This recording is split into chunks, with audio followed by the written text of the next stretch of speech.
400 медоносни дрвца од сортата јапонски багрем за пчеларите од Рударска каменица додели општината. Целта е развој на пчеларството како млада гранка во оваа општина.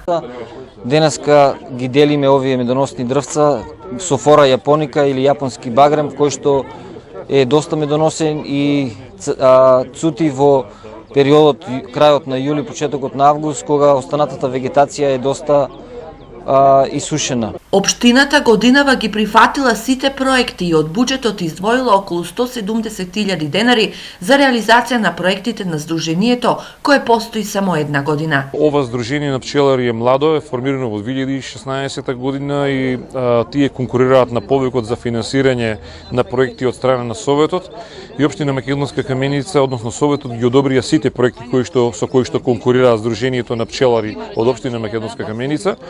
Имавме неколку предавања во претходниот период, еве денес сме сведоци на доделување на медоносни дрвца кои што ќе бидат посадени на местото каде што им се наоѓаат пчелните семејства. Младото Сдружение на пчелари во Каменица брои околу 60 членови. Територијата на Македонска каменица има големи потенцијали за развој на пчеларството, голема неискористеност на пчелните паши на територијата на општина Каменица. Ќе се трудиме да ги зголемуваме пчелните семејства секоја година. Една од идните професии кои што планирам да ми биде е да се занимавам со пчеларство. До сега немам ниту една, али сепак сум во план, значи оваа година да започнам. На почеток со две кои што се надевам ќе бидат ветени се ќе бидат додарени од пчеларското друштво и уште со една, две, три, четири во зависност колку ќе бидам можности да купам. Пчелар сум околу 30 години.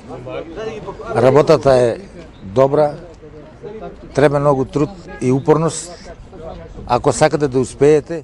Следната планирана активност на ова Сдружение е обука за пчеларите, со што тие ќе можат стручно да ги искористат потенцијалите на природата во овој регион и да придонесат за побрз развој на пчеларството во Македонска каменица.